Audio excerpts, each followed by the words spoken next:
Buying the best phone in 2020 is an expensive investment, no matter if it comes from Samsung, Apple, or Google, meaning your decision is all the more important. It's now May, and we've seen most of the new phones for the first half of this year. We're constantly updating our best phones list for this reason. To make sure you're buying the absolute top smartphone for your needs. The Samsung Galaxy S20 series shook up our rankings, but also consider the iPhone 11 or Galaxy Note 10. Almost all smartphone prices have crept up to and above $1,000, so you'll want to take your decision seriously. We're here to guide you through the top phone picks with all of the expertise we've gained doing phone reviews. The Samsung Galaxy S20 Plus is the best phone you can buy today, while the smaller and slightly less capable Galaxy S20 is so similar that we've lumped the two together. Why it's the best phone? It's the value for money that allows Samsung to win over Apple. The S20 Plus starts at $1,199 and the S20 starts at $999. Yes, it's a price increase from last year and now matches what you'll pay for the Pro-level iPhones, but you're getting bigger screens, more internal storage, a microSD card slot for expandable storage, and 5G things that you won't find on Samsung's closest competitor. Screen. The Infinity O AMOLED displays on both phones 6.2 inches for the S20, 6.7 inches for the S20 Plus are gorgeous. The notches are both centralized like the Note 10, but they're much smaller this time around, and the S20 Plus only has a single lens. The result? More screen. Also new this year is a 120Hz maximum refresh rate for silky smooth media and gaming, though you'll mostly notice it while browsing, and you'll have to drop your display resolution down to FHD Plus to enjoy it. Advertisement battery life. The S20 packs a 4000 mAh battery, while the S20 Plus has 4500 mAh of capacity. That is, to put it lightly, a lot, and frequently got us through over a day without recharging. Keep in mind that battery life estimate will dip down if you set the refresh rate at 120 Hz, use a ton of 5G connectivity, or lend use with wireless power share, so adapt accordingly if you're looking to keep your phone going longer. Camera. The S20 and S20 Plus have truly spectacular cameras. No, not their 12MP main shooters, which are fine, it's the 64MP telephoto that really shines with a 3x optical zoom, up from the usual 2x zoom. The camera can also crop zoom to a muddy 30x digital zoom, which means the interim intervals are still a good deal more impressive than the competition. The 12MP ultra-wide performs adequately, while the 10MP front-facing camera works great with fun filters. Another first-time bonus. 8K 24fps video from the rear camera. The iPhone 11 isn't technically superior to the iPhone 11 Pro series, but it's priced so well for an iPhone and has most of the key features you won't need much else from an Apple device. It takes the place of the iPhone XR with the same 6.1-inch screen, but a new dual-lens camera on back. Why it's ranked second?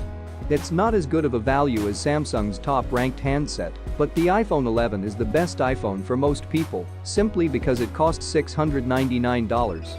That's cheaper than the XR at launch a year ago and much more affordable than the iPhone 11 Pro, which starts at $1,000 and goes up. And, unlike the iPhone SE 2020, which we praise for being a good value later, you're getting most of the features found on the Pro-level handsets like the camera's stunning night mode. Screen. The 6.1-inch screen fits in between the iPhone 11 Pro and 11 Pro Max sizes, making it an appealing choice if you want a large screen, but not the biggest. While it doesn't have the perks of the OLED display on the Pro models, some people won't notice a difference unless you see all of the phones side by side. It's still a brilliant-looking phone, if you don't mind the notch. Battery life. This iPhone can deliver all-day battery life, and it's slightly better than the iPhone XR battery, which we thought was stellar last year. What are you going to be missing? While the pricier iPhone 11 Pro series does last a bit longer and comes with a fast charger in the box, this iPhone 11 does not. Camera. This is close to the best iPhone camera, with both a 12MP main camera and a new 12MP ultra-wide camera to cram more into the frame. It's missing the triple lens camera on the Pro models, which adds in a telephoto lens, but you're getting the two essential cameras from that pairing, and it includes a long exposure night mode that will automatically brighten up dark photos. This is Samsung's most expensive non-foldable phone, and the big perk is that it comes with the handy S Pen that does new tricks. The screen is the most exquisite part of this really big phone, but you'll have to be able to handle its large size and equally big starting price. Why it's ranked third? The Note 10 Plus is impressive and certainly impressively big. The S Pen has always been a unique selling point, and, these days, it's used for more than taking notes. You can trigger its camera shutter remotely and pull off a new gesture controls from afar. They won't sell you on such an expensive phone. They're nice to haves. What will tempt you is that immersive screen and great battery life. Screen. Can you handle a phone with a 6.8-inch display? If the answer is yes, then you'll really enjoy this big and tall curved infinity display. It's immersive and easy to ignore the small front-facing camera hole at the center top of the screen. It's the best display we've seen on a big phone. Battery life. The Note 10 Plus has a 4300 mAh battery, and we found that it goes a day and a half with normal use without a problem. Samsung has improved its underlying battery-saving tech, and it's also equipped its phone with a 25W fast charger in the box, and there's compatibility with 15W fast wireless charging now. Camera. This is where the Note 10 Plus shines. Even if it isn't the best camera phone, it's the camera we had the most fun playing with. Some of that thanks to the 5 cameras. 4 on the back and 1 on the front. You have the standard wide lens, the 123-degree field of view ultra-wide lens, and the 2x optical zoom telephoto lens. But we really like the selfie camera here, thanks to fun filters like Color Point that keep you in color but isolate the background in black and white. The iPhone 11 Pro and 11 Pro Max are almost exactly the same, save for different screen and battery sizes, as well as prices. So we're lumping them together, while nothing that your choice will depend on how large your grip and budget are. Why it's ranked fourth. The iPhone 11 Pro Max is Apple's biggest and most powerful smartphone to date, and it's also the company's most expensive. While the same amount of money could buy you a Samsung phone with a bigger screen and more storage at the base level, most iOS users don't want to deal with Android. Instead, they can look forward to big upgrades compared to the iPhone XS Max, like the improved triple-lens rear camera and boosted internal power. Screen.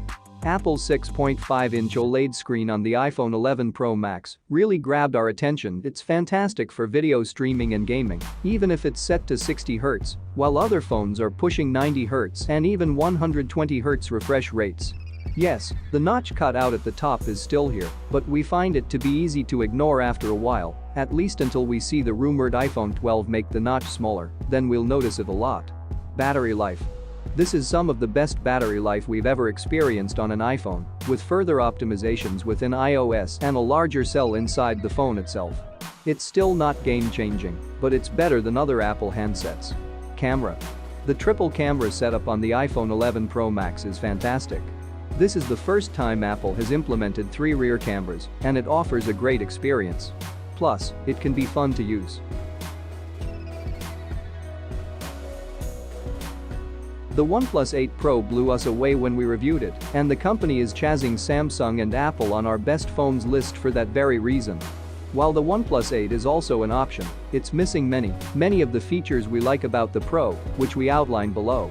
Why it's ranked 5th. It's amazing that with Apple and Samsung's top phones out of the way, we have the at one time little-known OnePlus doing so well that it's claimed a spot within the top 5 phones of 2020. While this version is more expensive than prior OnePlus phones, it doesn't cut corners. You're getting 5G, a 120Hz screen refresh rate, a great camera with 3x optical zoom, and super fast wireless charging. It's a bit tall and only comes in one size, with the smaller OnePlus 8 a very different experience, and, to be expected, the camera is good, but not good enough to rival the phones ranked ahead of it. Screen. This 6.78-inch has the ability to impress you more than an iPhone for one simple reason. The fluid display that sets the refresh rate to 120Hz. Not only does it make game look better, but simply scrolling the web looks smoother.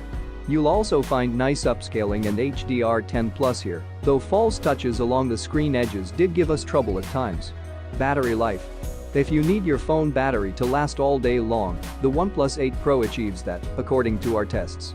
Its 4510 battery capacity isn't the biggest next to what Samsung's phones are touting, but when setting the resolution to Fold Plus, we did get by on a single charge very easily. We also took advantage of OnePlus, finally, adding wireless charging. In fact, it's the fastest wirelessly charging device we've ever tested. Camera. OnePlus has always lagged behind when it came to its cameras, though the OnePlus 8 Pro closes the gap. Its quad lens array on the back of the phone allows for fine 48MP photos and a 3x optical zoom, along with a 30x digital zoom. We can't call it the best camera phone on the market, but it's among the best cameras on an Android in this price range.